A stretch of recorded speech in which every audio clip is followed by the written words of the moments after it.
Corona కాలంలో చాలా వ్యాపారాలు, పరిశ్రమలు, ఇతర ఆర్థిక కార్యకలాపాలన్నీ కూడా తీవ్రమైన ఫైనాన్షియల్ స్ట్రెస్‌కు లోనవుతున్నాయి. ద్రవ్యపరమైన ఒత్తిడికి గురవుతున్నాయి ఈ బిజినెసెస్, ఇండస్ట్రీస్. కారణం ఏందంటే చాలా వ్యాపారాల, పరిశ్రమల ఆదాయాలు, రెవెన్యూస్ 3-5 ఇయర్స్ కిందట ఏ స్థాయిలో ఉండడం ఆ స్థాయికి వెళ్ళిపోయాయి. సో ఎప్పుడు రిటర్న్ వస్తాయి, ఎప్పుడు మళ్ళీ నార్మల్ బిజినెస్ వస్తుంది, నార్మల్ రెవెన్యూస్ వస్తాయనేది ఎవరికీ తెలియదు. ఎందుకంటే pandemic is unpredictable. So the fallout is also unpredictable. So అందువల్ల ఇవాళ మనము మార్కెట్లో కూడా చూస్తున్నాం. చాలా షాప్స్ ఓపెన్ ఉన్నా కూడా అక్కడ జనం లేక వెలవెలపోతున్న పరిస్థితులు ఉన్నాయి. ఈ సమయంలో viability of businesses and industries అంటే ఈ వ్యాపారాల, పరిశ్రమల ఆర్థిక మనుగడే ప్రశ్నార్థకమవుతున్నాయి. ఇలాంటి సమయంలో రీఓరియంట్ చేసుకుంటున్నాయి. మనకు ప్రకృతిలో ప్రొసీజర్ ఏంటంటే సర్వైవల్ ఆఫ్ ద ఫిట్టెస్ట్ అంటారు. సో ఏదైతే పరిస్థితులకు అనుగుణంగా మార్పు చెందుతూ ఉంటుందో ఆ జీవి మాత్రమే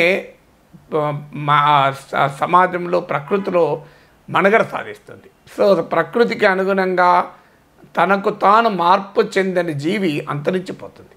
అలాగే వ్యాపారాలు కూడా మారుతున్నటువంటి క్లైమేట్కి అనుగుణంగా, మారుతున్న పరిస్థితులకు అనుగుణంగా మారకపోతే అవి కూడా అదృశ్యమవుతాయి. అందువల్ల ఇప్పుడు తక్షణం జరగాల్సింది ఏంటంటే ఈ వ్యాపారాలు ఏ రకంగా తమను తాము సరిదిద్దుకుంటాయి, తమను తాము మార్చుకుంటాయి అనేది ఇప్పుడు ఒక పెద్ద ఛాలెంజ్. ఇప్పటి వరకు అనేక అధ్యయనాలు కూడా జరుగుతున్నాయి. వరల్డ్ వైడ్గా ఎలా బిజినెసెస్, ఇండస్ట్రీస్ చేంజ్ అవుతున్నాయి, పరిస్థితులకు అనుగుణంగా అడాప్ట్ అవుతున్నాయని.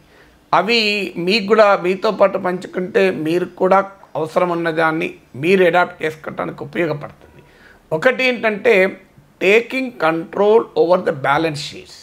అంటే బ్యాలెన్స్ షీట్స్ అంటే ఆదాయము, ఖర్చు, వీటిని మీరు నియంత్రణలో పెట్టుకోవాలి.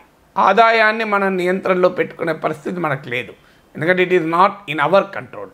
అందువల్ల ఖర్చుల్ని నియంత్రణలో పెట్టుకోవాలి. అందులో ముఖ్యమైనది ఏంటంటే డెట్. అప్పులు గనక బాగా ఉండి అప్పులు చేసి గనక అధిక వడ్డీలు చెల్లించి కనుక వ్యాపారాలు చేస్తుంటే వారు తక్షణం తమ డెట్ బర్డెన్ తగ్గించుకోవాలి. ఇది ఇంపార్టెంట్ అంశం. ఎందుకంటే రోజు రోజుకు డెట్ సర్వీసింగ్ బర్డెన్ పెరుగుతూ ఉంటుంది. రెవెన్యూస్ లేనప్పుడు అప్పులు కట్టడం కష్టమవుతుంది. సొంత క్యాపిటల్తో కనుక వ్యాపారం చేస్తే ఓకే. అందువల్ల హై కాస్ట్ డెట్ ఉంటే దాన్ని లో కాస్ట్ డెట్తో మీరు స్వాప్ చేసుకోండి. ఉదాహరణకు మీరు అంతకుముందు బ్యాంకేతర మార్గాల ద్వారా వేరే వాళ్ళ దగ్గర అప్పు తీసుకున్నారు. ఇవాళ బ్యాంకులు ఈ ఆర్థిక ప్యాకేజీలో భాగంగా అప్పు ఇవ్వడానికి ముందుకు వస్తున్నాయి. సో మీరు ఆ తక్కువ వడ్డీతో బ్యాంకుల దగ్గర తీసుకొని ఎక్కువ వడ్డీకి మీరు తెచ్చుకున్న ప్రైవేట్ అప్పులు కట్టుకోండి. సో ఇలా రెడ్యూసింగ్ ద డెట్ బర్డెన్ కాదు. అవకాశం ఉంటే కొన్ని కంపెనీలు ఏం చేస్తున్నాయి వరల్డ్ వైడ్గా అంటే డెట్ను రిప్లేస్ చేస్తున్నాయి ఈక్విటీతో. అంటే ఉదాహరణకు ఒక 50 లక్షలతోనో, కోటి రూపాయలతోనో, 10 కోట్లతోనో, 100 కోట్లతోనో వ్యాపారం చేస్తున్నారు అప్పు తెచ్చి. సో అప్పు మీద వడ్డీలు కట్టలేని పరిస్థితి ఉంటే ఏం చేస్తారంటే షేర్ హోల్డర్లు తెచ్చుకుంటారు. సో ఆ అప్పు 10 కోట్లతో నేను 1 కోటి రూపాయలు అప్పు తెచ్చి వ్యాపారం చేస్తున్నాను. సో 1 కోటి రూపాయలతో ఒక 30% 40% వాటా ఇచ్చాననుకోండి, ఎవరికైనా విక్రయించాననుకోండి, ఆ 1 కోటి రూపాయలు నాకు ఇవాళ వడ్డీ భారం తగ్గుతుంది. ఇలా కారణం మీకు అనుగుణమైన పద్ధతి అనుసరించాలి. కానీ ప్రొసీజర్ ఏంటి అంటే ఎవరు వారు తమ వ్యాపారాలకు అనుగుణంగా స్ట్రాటజీస్ ఉండాలి. ఫండమెంటల్ స్ట్రాటజీ వరల్డ్ వైడ్గా ఏం చేస్తున్నారంటే ఈ డెట్ను ఈక్విటీగా మార్చుకుంటున్నారు. హై కాస్ట్ డెట్ను లో కాస్ట్ డెట్తో రిప్లేస్ చేస్తున్నారు. కొన్ని చోట్ల అసెట్స్, సర్ప్లస్ అసెట్స్ ఉన్నాయనుకోండి, మిగులు ఆస్తులు ఉంటే వాటిని అమ్మేసైనా డెట్ ఫ్రీ చేసుకుంటున్నారు. ఈవెన్ మీరు ఇలా ముఖేష్ అంబానీ కూడా డెట్ ఫ్రీ కంపెనీగా మార్చుకున్నాడు. ఆయన కూడా అదే చేశాడు. ఫేస్బుక్ను, గూగుల్ను తన జియో ప్లాట్ఫామ్స్లోకి పెద్ద ఎత్తున ఆహ్వానించి తన అప్పు తీసుకుంటున్నాడు. అందులో ఇలా వాటాలను విక్రయించేటప్పుడు క్రైసిస్ను కూడా అవకాశంగా మార్చుకోవాలి. ఈ కేవలం మానిటరీగా బెనిఫిట్ కాకూడదు. షేర్ హోల్డర్ వల్ల మనకు వ్యాపారాన్ని కూడా వ్యూహాత్మకంగా డెవలప్ కావాలి. ఇవాళ ముఖేష్ అంబానీ చేసిన పని అదే. గూగుల్, ఫేస్బుక్ కేవలం డబ్బులే పెట్టలేదు, వాళ్ళ టాలెంట్, వాళ్ళ రిసోర్సెస్ కూడా ఇవాళ జియో ప్లాట్ఫామ్కు అసెట్గా మారుతాయి. దీన్నే స్ట్రాటజిక్ ఇన్వెస్టింగ్ అంటారు. సో స్ట్రాటజిక్ ఇన్వెస్టింగ్ను ఆహ్వానించడం ద్వారా అప్పు భారాన్ని కూడా తగ్గించుకోవచ్చు. ఇది మొదటిది. ఇక రెండవది స్ట్రింకింగ్ కాస్ట్, ఖర్చులను తగ్గించుకోండి. ఇది బేసిక్ ఎకనామిక్ ప్రిన్సిపల్. నార్మల్గా బిజినెస్ ఎక్స్పాండ్ అవుతున్న టైంలోమో ఖర్చుల గురించి ఎవరు ఆలోచించకూడదు కూడా. ఫైనాన్షియల్ డిసిప్లిన్లో ఒక మౌలికమైన సూత్రం ఏంటంటే ఎక్కడ ఖర్చు పెట్టాలో అక్కడ ఖర్చు పెట్టాలి, ఎక్కడ ఖర్చు పెట్టకూడదో అక్కడ పెట్టకూడదు. సో ఇప్పుడు ఖర్చు పెట్టాల్సిన సమయం కాదు. బిజినెసెస్ ఎక్స్పాండ్ అవుతున్నప్పుడేమో ఖర్చు పెట్టినా నష్టం లేదు, దానివల్ల బిజినెస్ ఎక్స్పాండ్ అవుతుంది, ఆదాయం పెరుగుతుంది. కానీ ఇవాళ పెద్ద ఎత్తున ఎకానమీ డిప్రెషన్లోకి వెళ్తుంది కనుక ఖర్చులు తగ్గించుకోవాలి. ఖర్చుల్లో ముఖ్యంగా ఫిక్స్డ్ కాస్ట్ తగ్గించుకోవాలి. వేరియబుల్ కాస్ట్ ఎట్లాగూ తగ్గుతాయి. కాస్ట్లు రెండు రకాలు ఉంటాయి. అంటే నువ్వు ఒక ఉత్పత్తి చేయాలనుకుంటే మినిమంగా ఉండేటువంటి అన్ని ఫిక్స్డ్ కాస్ట్, అంటే మారని కాస్ట్. ఇప్పుడు ఉదాహరణకు మీకు ఒక షాప్ ఉంది, మీరు లేదు ఒక హోటల్ ఉంది, ఒక హోటల్ పైన కన్జ్యూమబుల్స్ మీద పెట్టేది, అంటే మీరు హోటల్లో ఆ ఫుడ్ ప్రొడక్ట్స్ని తయారు చేయడానికి పెట్టేదేమో వేరియబుల్ కాస్ట్. అంటే 100 మంది తినేటప్పుడు కొంత ఖర్చు అవుతుంది, 200 తింటే ఇంకా వేరే ఖర్చు అవుతుంది. కానీ 100 తిన్నా 200 మంది తిన్నా కూడా ఫిక్స్డ్ కాస్ట్ అవే ఉంటాయి. ఉదాహరణకు రెంట్ కానీ, మీరు పెట్టుబడి పెట్టడానికి తీసుకొచ్చిన డబ్బు పైన వడ్డీ కానీ, మీకున్న సాలరీస్ కానీ, బేసిక్గా ఉన్న స్టాఫ్, మీరు 100 మందికైనా 200 మందికైనా మినిమం స్టాఫ్ అయితే మెయింటైన్ చేయాలి. పవర్ బిల్లు కానీ, వాటర్ బిల్ కానీ, ఇలాంటివి చాలా ఫిక్స్డ్ కాస్ట్ అంటారు. సో మీ ఫిక్స్డ్ కాస్ట్ అంటే మీ బిజినెస్ వాల్యూమ్తో సంబంధం లేకుండా తప్పనిసరిగా ఖర్చు చేయాల్సింది. వీటిని భారీగా తగ్గించుకుంటున్నారు చాలా చోట్ల. ఎలా తగ్గించుకుంటున్నారు? వర్క్ ఫ్రమ్ హోమ్కు షిఫ్ట్ అవుతున్నారు కనుక ఆఫీస్ స్పేస్ని తగ్గించుకుంటున్నారు. పెద్ద లార్జర్ విశాలమైన అకామిడేషన్ నుంచి స్మాలర్ అకామిడేషన్కి వెళ్తున్నారు. రెంట్స్ను రీనెగోషియేట్ చేసుకుంటున్నారు. మాకు బిజినెస్ వయబుల్ కాదు, మేమంతా రెంట్ కట్టలేమని. అలాగే మ్యాన్ పవర్ కాస్ట్ తగ్గించుకుంటున్నారు. చాలా చోట్ల అన్ఫార్చునేట్లీ సాలరీస్ తగ్గిస్తున్నారు, ఎంప్లాయీస్ని తీసేస్తున్నారు. సో ఇలా రకరకాల పద్ధతులు, అంటే ఎక్స్పెండిచర్ ఆడిట్ జరుపుకొని ఏ ఎక్స్పెండిచర్ తగ్గించుకుంటే ఆపరేషన్స్ ఎఫెక్ట్ కావో, అంటే మన వ్యాపార పారిశ్రామిక కార్యకలాపాలకు నష్టం కలగని ఖర్చులు తగ్గించుకోవాలి. సో అది ప్రధానమైనది. ఫిక్స్డ్ కాస్ట్ అంటే అన్ని తగ్గించుకుంటే కాదు. సో ఏది తగ్గించుకుంటే నష్టం ఉండదో ఆపరేషన్స్, ఆ కాస్ట్ తగ్గించుకోవాలి. అది బిజినెస్కు వ్యారీ అవుతుంది. ఇది రెండవది మనం చేయాల్సింది. ఇక మూడవది ఏంటి అంటే బిజినెసెస్లో షిఫ్ట్ కావడం, అంటే రీషేపింగ్ ద బిజినెస్ పోర్ట్ఫోలియో అంటారు. అంటే ఇదివరకల్లా నేను అదే వ్యాపారం చేస్తాను, వెనకటి కాలం నుంచి ఇప్పటికి కూడా వ్యాపారం చేస్తాను, నేను మారను అనుకుంటే కలవది. ఎందుకంటే ఈ age of disruption, age of మీకు డిస్రప్షన్ టెక్నాలజీసు, డిస్రప్షన్ బిజినెసెస్ అంటారు. అంటే ఇప్పుడు మీకు నోకియా ఉంది, ఒక అద్భుతమైన కంపెనీ, వండర్ఫుల్ కంపెనీ. ఏమైంది? ఇవాళ అడ్రస్ లేకుండా పోయింది. కానీ మరి యాపిల్, గూగుల్ ఇవన్నీ సక్సెస్ అయినాయి. కారణం ఏంటి అంటే నోకియా ఏం తప్పు చేయలేదు. నోకియా చీఫ్ అంటాడు, we are not done anything wrong but they not done anything right also. ఇవాళ ఒకప్పుడు వ్యాపారము తప్పు చేస్తేనే నష్టపోయారు, ఇప్పుడు తప్పు చేయాల్సిన అవసరం లేదు, రైట్ చేయకపోయినా నష్టపోతారు. So if you do not do anything right also business will collapse. నేనేం తప్పు చేయలేదు కదా, నేను మా తండ్రుల నుంచి అలాగే వ్యాపారం నడుపుతున్నాను, ఇప్పుడు కూడా అలాగే నడుపుతున్నాను, నేనేం తప్పు చేయలే అనుకుంటారు. 20 ఏళ్ళ కింద ఆ సిద్ధాంతం కరెక్ట్. తప్పు చేయనంత కాలం వ్యాపారం దెబ్బతినేది కాదు. ఇవాళ తప్పు చేయకపోతేనే రక్షణ లేదు, నీవు రైట్ చేయకపోతే కూడా బ్యాలెన్స్ వ్యాపారం దెబ్బతింటుంది. ఇది కాంపిటేటివ్ ఎకానమీ.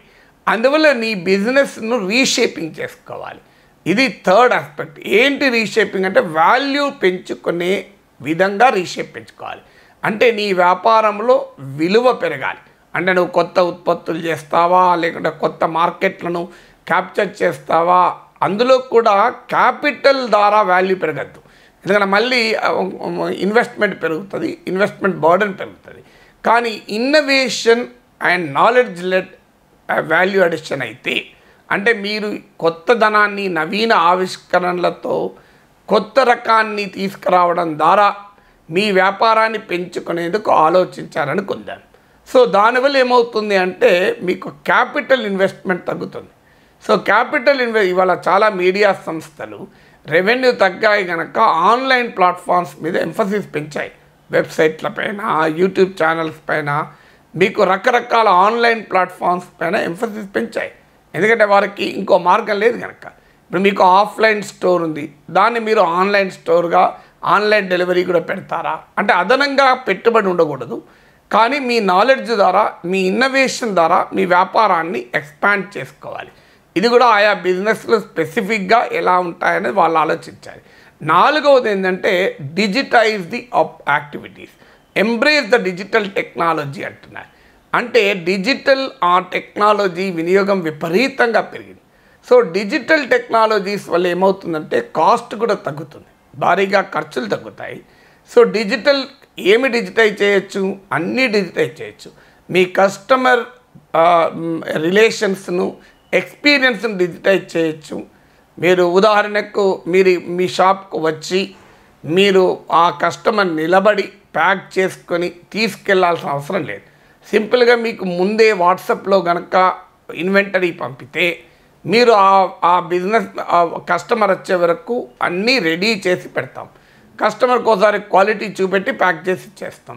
లేదు ఇంకా కస్టమర్ నమ్మకం ఉంటే ఆల్రెడీ ప్యాక్ చేసి పెడతాం. ఇంకా కావాలనుకుంటే డోర్ డెలివరీ చేస్తాం. డోర్ డెలివరీ చేయకపోయినా the customer need not wait. లేదు కస్టమర్ టైం ఫిక్స్ చేసుకోవచ్చా, హాఫ్ అన్ అవర్ ముందు can you fix time for the thing. ఇలా కస్టమర్ ఎక్స్పీరియన్స్ని మీరు డిజిటైజ్ చేయొచ్చు. సేల్స్ ఆపరేషన్స్ని డిజిటైజ్ చేయొచ్చు. సప్లై చైన్ మేనేజ్మెంట్ మొత్తాన్ని డిజిటైజ్ చేయొచ్చు. అంతకుముందు మీరే వెళ్ళి మార్కెట్లో వెళ్ళి కొనుక్కుంటున్నారు, కానీ ఇప్పుడు మార్కెట్లో మీరు వెళ్ళి కొనుక్కోవాల్సిన అవసరం లేదు, ఆన్లైన్లో మీరు బుక్ చేసుకోవచ్చు. సో మీ యాక్టివిటీస్ను డిజిటైజ్ చేయడం ద్వారా మీరు పెద్ద ఎత్తున బిజినెస్ యొక్క క్వాలిటీని ఇంప్రూవ్ చేయొచ్చు, వాల్యూ ఇంప్రూవ్ చేయొచ్చు, తర్వాత ఖర్చు కూడా తగ్గించుకోవచ్చు. ఇది నాలుగవది. ఇక ఫిఫ్త్ వన్ ఏంటంటే మీరు safety and productivity of the business పెంచుకోవడం. ఎందుకంటే ఈ కరోనా ఎన్ని రోజులు ఉంటుందో తెలియదు. సో అందువల్ల safety of the workers, safety of యజమానులు, సేఫ్టీ ఆఫ్ కస్టమర్స్ కూడా పారమౌంట్గా ఉండాలి. అంటే సేఫ్టీ వల్ల ప్రొడక్టివిటీ దెబ్బతినకుండా జాగ్రత్త పడాలి. అంటే న్యూ వర్క్ ఎథిక్స్ను, వర్క్ ప్రాక్టీసెస్ను, సిస్టమ్స్ను, మన వర్క్ ప్రోటోకాల్స్ను ఇంట్రడ్యూస్ చేయాలి. లేకపోతే చాలా ప్రమాదం వస్తుంది. ఇప్పుడు మనం ఇవాళ నిన్ననే పత్రికలో చదివినాం, హైదరాబాద్లో ఒక పెద్ద ఫార్మా స్టోర్స్ వారి కుటుంబంలోనే 2 చనిపోయారు కరోనా వల్ల అని. అంటే సేఫ్టీ ఎంత ముఖ్యమో మీరు ఆలోచించండి. కస్టమర్స్ కూడా ఇప్పుడు ఈ కరోనా ఇంకా 1 year వరకు ఈ భయం ఉంటుందో, 2 years వరకు భయం ఉంటుందో తెలియదు. సో ఈ భయం పోయాక కూడా న్యూ నార్మల్ అంటారు. అంటే ఎక్కడో కానా ఆ ఫియర్ లింగర్ అవుతుంది. అందువల్ల కస్టమర్స్ కూడా సేఫ్టీ పైన ఎక్కువ ప్రియారిటీ ఇస్తారు. ఇప్పటికే చాలా బిజినెసెస్ ఆ ప్రోటోకాల్స్ ఇంట్రడ్యూస్ చేశారు. మీరు మెడికల్ హాల్స్లో కానీ ప్రతి బిజినెస్ కూడా సేఫ్టీకి ప్రియారిటీ ఇవ్వడం ద్వారా తమ దగ్గర పనిచేసే వారిని నష్టపోకుండా జాగ్రత్త పడతారు. అదే సమయంలో కస్టమర్ కాన్ఫిడెన్స్ని కూడా గెయిన్ చేయొచ్చు. అందువల్ల సేఫ్టీని, ప్రొడక్టివిటీకి రీవిజిట్ చేసి, రీడిఫైన్ చేసి అవసరమైన ఏర్పాట్లు చేసుకోవాలి. ఆరవది ఏంటంటే మీరు ఏమి చేస్తున్నా anticipate and manage the impact of your decisions. ఉదాహరణకు మీరు కొత్త వ్యాపారాన్ని యాడ్ చేశారు, లేదు డిజిటైజ్ చేశారు, మీరు మ్యాన్ పవర్ తగ్గించారు, ఇలాంటి ఏవో ఒక నిర్ణయాలు తీసుకుంటారు. సో లేదు ఇన్పుట్ ప్రొక్యూర్మెంట్ విధానం మార్చుకున్నారు, ఏమైనా చేయండి. So this is not the time to ఏది చేయకుండా ఉండే సమయం అయితే కాదు. ఏదో ఒకటైతే చేయకుండా వ్యాపారాలు నిలబడవు, పరిశ్రమలు నిలబడవు. మీరు చేసే పనుల వల్ల, మీరు కొత్తగా తీసుకుంటున్న నిర్ణయాల వల్ల, చర్యల వల్ల మీ వ్యాపారానికి సంబంధించిన వివిధ రంగాలపైన, వివిధ అంశాలపైన ఏ రకమైన ప్రభావం పడుతుంది అనేది మీరు అంచనా వేయగలగాలి, దాన్ని మేనేజ్ కూడా చేయగలగాలి. ఉదాహరణకు నేను కొత్త ప్రోడక్ట్ వాడతాను, నా కస్టమర్స్ ఎలా రియాక్ట్ అవుతారు, నా బ్యాలెన్స్ షీట్ పైన ఎలాంటి ప్రభావం పడుతుంది, ఇలా వీటిని కంటిన్యూస్ మానిటర్ చేస్తూ చేయాలి. అలా చేయడం ద్వారా ఒక్క మాటలో చెప్పాలంటే మన బిజినెసెస్, ఇండస్ట్రీస్ రీఓరియంట్ చేసుకోవడం వల్ల మాత్రమే ఈ కరోనా కాలంలో సర్వైవ్ కావైతాయి. అంటే మనుషులే కాదు, వ్యాపారాలు, ఇండస్ట్రీస్ కూడా ఇమ్యూనిటీ పెంచుకోవడం అనేది ఇవాళ చాలా చాలా కీలకం.